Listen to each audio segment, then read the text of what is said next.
What is up, everybody? Welcome to DFS by the Numbers. These are my Draftkings MMA picks for UFC 276. We have Israel Adesanya going against Jared Cannonier. I need all the wins, yeah. Harder than all that is. You better move, you might get knocked out. Knocked out. You better move, you might get knocked out. Knocked out. You better move, you might get knocked out. Knocked out. And we are back breaking down another DraftKings slate this week, breaking down a very good card, UFC 276. We have 12 fights, 12 bangers, and cannot wait to get into it. Before we get started, guys, if you guys can please leave a like, subscribe to the channel if you have not already. Now is a great time to sign up on DFSbythenumbers.com, especially considering we have 5 cards in the month of July, including 2 pay-per-views, UFC 276 and UFC 277. On there, you'll find my targets, projections, ownership projections, rankings, my articles as well. My article is out today, my optimizer as well, so you can create all those lineups. Just lots of stuff going on over there on DFSbythenumbers.com. If you are not a member, be sure to sign up. Link in the description, or simply go to DFSbythenumbers.com. And since it is a pay-per-view week, a big card, I'm going to be doing a giveaway. To enter the giveaway, first, leave a like. Second, subscribe to the channel if you are not already. And then third, comment down how many DraftKings points you think that Max Holloway and Alexander Volkanovski are going to combine for. I expect a ton of strikes landed. I expect a ton of DraftKings points in that fight. And winner gets first place winner gets $25. If there is a tie, the tiebreaker does go to the person that comments first. So be sure to comment down how many DraftKings points that you think Volkanovski and Holloway are going to combine for. But I say we get into the video, and as always, guys, we're going to start with our fight doesn't go to decision lines. And up top, we have Muniz Hall minus 400. Fight doesn't go to decision, and no hot take here for me. I think this fight does finish inside the distance one way or another. You have a striker versus grappler, the striker in Hall, who has a ton of power, and then the grappler Muniz, who's a legit BJJ black belt, who's finished his last 3 fights by submission. I think either Muniz gets his fight down to the mat in the very first round and finds that submission, puts up a big score, or Uriah Hall gets the knockout and puts up a big score as a huge dog here. Andre Muniz has been finished 4 times. All 4 of those come by knockout. And Uriah Hall does hit like a truck. So this is a fight where I am more on the Muniz side myself at 9,200, but I think Uriah Hall is a decent pump play because he's going to go out there, and if he does win, it's probably by knockout. Next, we have Donald Cerrone going against Jim Miller. I think this fight finish is as well. 2 guys that you have Jim Miller, 38 years old. You have Donald Cerrone, 39 years old. I think the guy that has a little bit more left in the tank is on the Jim Miller side. We saw him go out there and knock out his last 2 opponents, whereas Donald Cerrone, we saw him go out there and lose like his last 6 fights. And we had that draw in there with Nico Price, but he has not won in, I think it's like 2018, his last win there. He's not looked great, getting starched in his last fight against Morono about a year ago. And I think Jim Miller has the opportunity to go in here and finish Donald Cerrone very early. If this fight does get out of the first round, that's kind of where I'd start favoring Donald Cerrone a little bit more. And honestly, stylistically, you take a look at the matchup, it's a good matchup for Donald Cerrone. It's just I don't think this is the same Donald Cerrone as a couple of years ago. If this was the same Donald Cerrone as a couple of years ago, these price tags would be flipped, and we'd see Donald Cerrone at 8,700, Jim Miller at 7,500. But just with how bad Donald Cerrone has looked, 39-year-old Donald Cerrone, I think he does get knocked out here in the first round.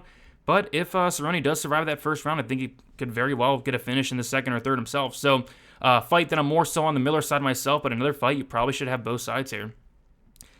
Next, we have Pereira Strickland, minus 190. Fight doesn't go to decision. And yeah, this is a tough one to call from a pick perspective and DraftKings perspective as well. We have Alex Pereira, 8,300. I guess the problem is I'm not sure what game plan Strickland's going to come in with.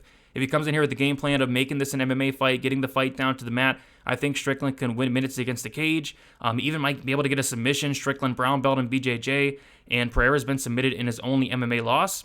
But if Strickland goes out there and strikes with Alex Pereira, there's a good chance that he could get knocked out. So this is a fight where, I don't know, I feel like this fight is going to be extremely popular. I feel like this fight could also maybe even go the distance.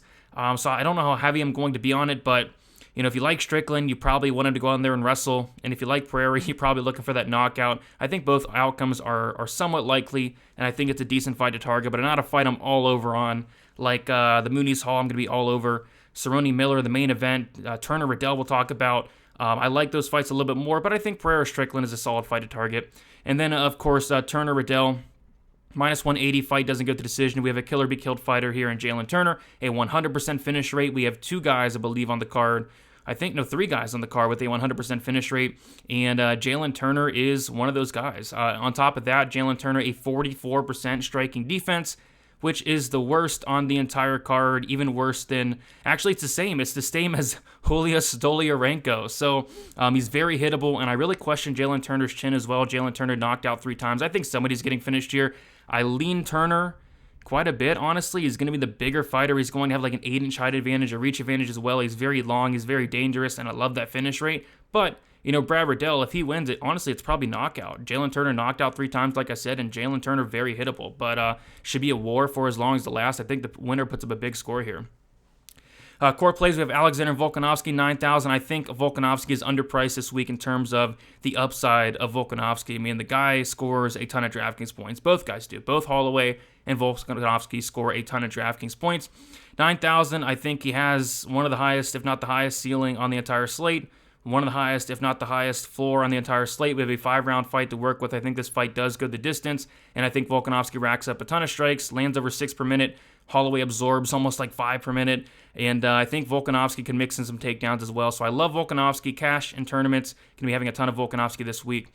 Jim Miller, 8,700. If you like Jim Miller, you're probably looking for that first round or early second round upside. Donald Cerrone's been finished 9 times at this point. I really question the mentality of Donald Cerrone if he even wants to be here at this point. It doesn't look like he wants to be in here from what I've seen his last few fights. And Jim Miller seems like the hungrier fighter at this point of their careers. So Jim Miller, I think he has first round upside, second round upside. If he wins, it's probably a first round finish more than likely and a big score. Jalen Turner, 8,400, talked about it a little bit. 100% finish rate, dangerous everywhere the fight goes. Great submission game, brown belt and BJJ. Tons of power on the feet, and the guy's huge for 155 pounds. I like Turner here quite a bit. I think if he wins, I think it's a finish, but the striking defense concerns me, and the chin concerns me as well, but I think somebody's getting finished in this fight. Dricus du Plessis, 8,000. Probably the best value play on the slate here. This guy is an 8,000 underdog on DraftKings against Brad Tavares, who is 8,200. But we see on the money line that du Plessis is now minus 140, minus 150. So we're getting a ton of value on du Plessis. And like Jalen Turner, another guy that has a 100% finish rate. If he wins, it's safe to say it's probably going to be inside the distance. Du Plessis has never seen the scorecards win or loss, and Brad Tavares has been knocked out in 3 of his 6 losses. So I think if du Plessis wins, it's probably inside the distance. It's probably within the first 2 rounds, and I think he puts up a big score at an underdog price on DraftKings. GPP plays here are tournament plays. We have Sean O'Malley, 9,300.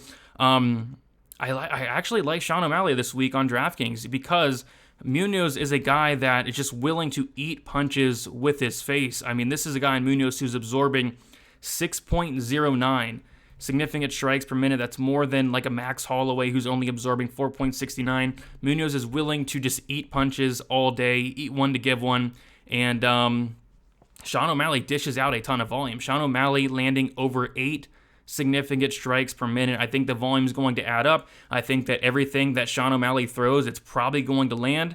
And Munoz has never been knocked out, but when you're getting hit this much, that many times by Sean O'Malley, a knockout wouldn't completely shock me, but I think O'Malley puts up a huge score here just based off of volume, maybe a knockdown as well. Like I said, Pedro Munoz is content to just eat punches with his face, and that's something you really don't want to do against O'Malley. So I like O'Malley, 9,300. Alex Pereira, 8,300. I guess, like I said, it all comes down to the game plan of Strickland. Is Strickland going to go in there and try to take him down?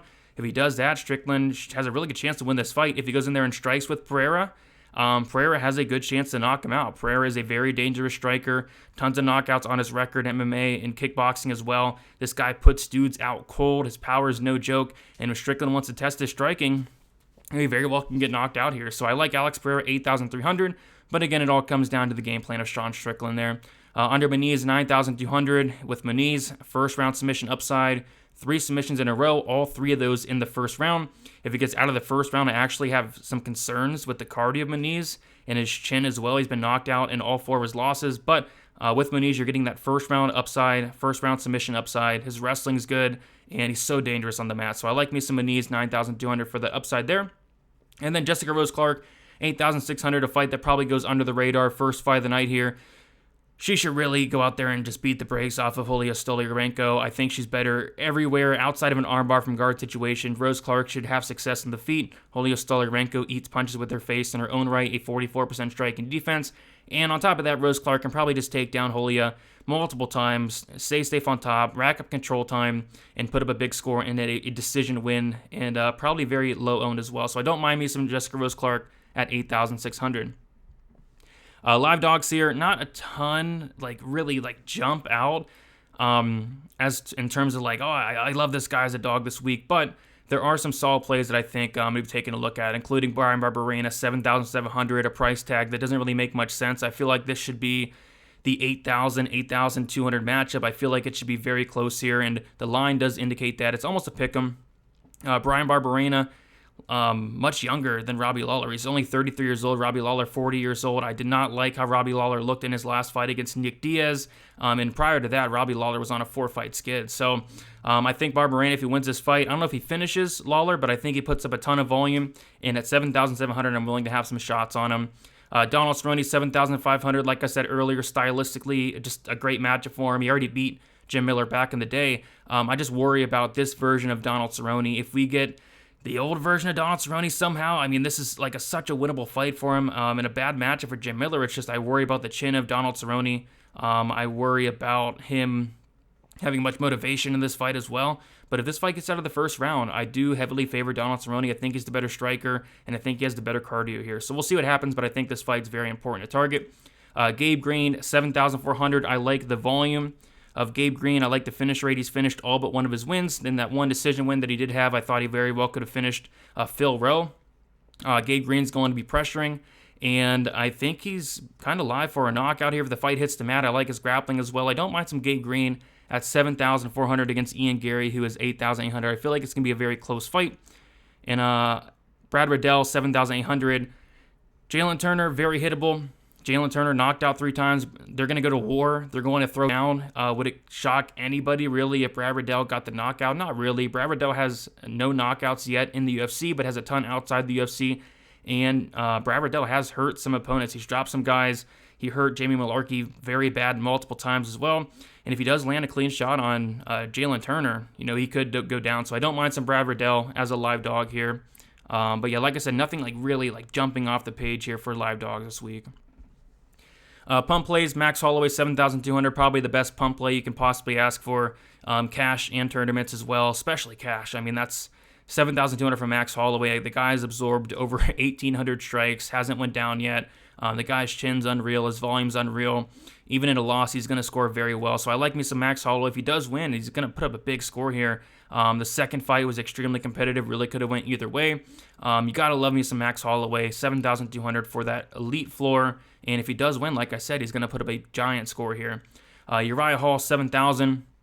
Kind of a dart throw here. Muniz finished in all 4 of his losses by knockout. Uriah Hall is going to have the better cardio. Uriah Hall hits like a truck. If Muniz either tries to strike with Uriah Hall, Hall could get that knockout. Or if Muniz does get the fight down to the mat and he's not able to submit Uriah Hall, if this does get extended, we could see Hall get a knockout down the stretch. Hall has never been submitted, and I don't hate Hall as a pump play at 7,000. And then fade Macy Barber, 9,100. I mean, there's just no reason to play Macy Barber. You have fighters up there like, I don't know, you have Volkanovski, you have Muniz, you have, Sean O'Malley, even Adesanya, who I didn't even talk about. I'd rather place Adesanya over Macy Barber. I think she wins. I think it's close. I don't see a finish. I don't see many takedowns. Just a pretty easy fade there with Macy Barber. But yeah, guys, that is about it. Went through it pretty quick here. Wanted to get it out. Be sure to leave a like, subscribe. Be sure to comment down how many DraftKings points you think that Holloway and Volkanovski are going to combine for. And then, of course, be sure to check out dfsbythenumbers.com. The projections are all updated. Ownership's all updated. The optimizer's all ready to go. DraftKings article just released today as well. And all that stuff's out. So I was able to get everything out early because DraftKings did get the salaries out early, which is always a nice thing. But best of luck this week for UFC 276. We'll talk to you guys very soon. And yeah, let's make some money, guys. See ya.